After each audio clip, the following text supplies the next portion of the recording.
નમસ્તે મિત્રો, આદિવાસી રસોઈમાં તમારું સ્વાગત છે। આજે આપણે બનાવીશું કટારગામ પાપડીનું શાક। જો આ ટાઈપની પાપડી આવે નાની નાની। હવે એને આપણે સરસ છોલી લેવાની, બધી એનાથી દાણા કાઢી લેવાના ને કુમળી હોય તો થોડી આખી બી નાખવાની। જો અહીં મેં કઢાઈમાં તેલ લઈ લીધું છે। તેલમાં હવે અજમો નાખીશું આપણે। અજમાને થોડોક શેકાવા દેવાનો।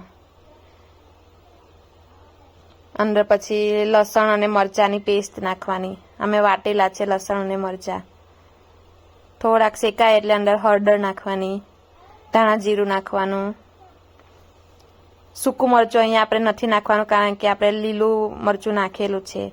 હવે અંદર જે પાપડી આપણે છોલેલી છે તે નાખી દેવાની।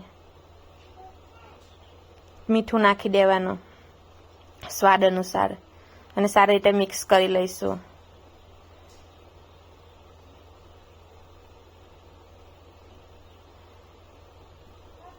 મિક્સ થઈ જાય એટલે એને આપણે બફાવા દેવાનું છે, ઢાંકી દેવાનું ઉપર। થોડી વાર એને ખોલીને પાછું ફેરવવાનું। જો દાણો એક મસરી જોવાનો, સરસ રીતે મસરાઈ જાય એટલે થઈ ગયું કહેવાય। હવે વાડકીમાં કાઢીને બતાવો। આને તમે રોટલી સાથે ખાઓ, ખીચડી સાથે, ગમે તે સાથે લઈ શકો છો। જો દેખાય છે ને સરસ, આવું લીલું લીલું જેવું બનવું જોઈએ, સરસ દેખાય છે ને। સહેલું, તમે પણ બનાવી જોજો।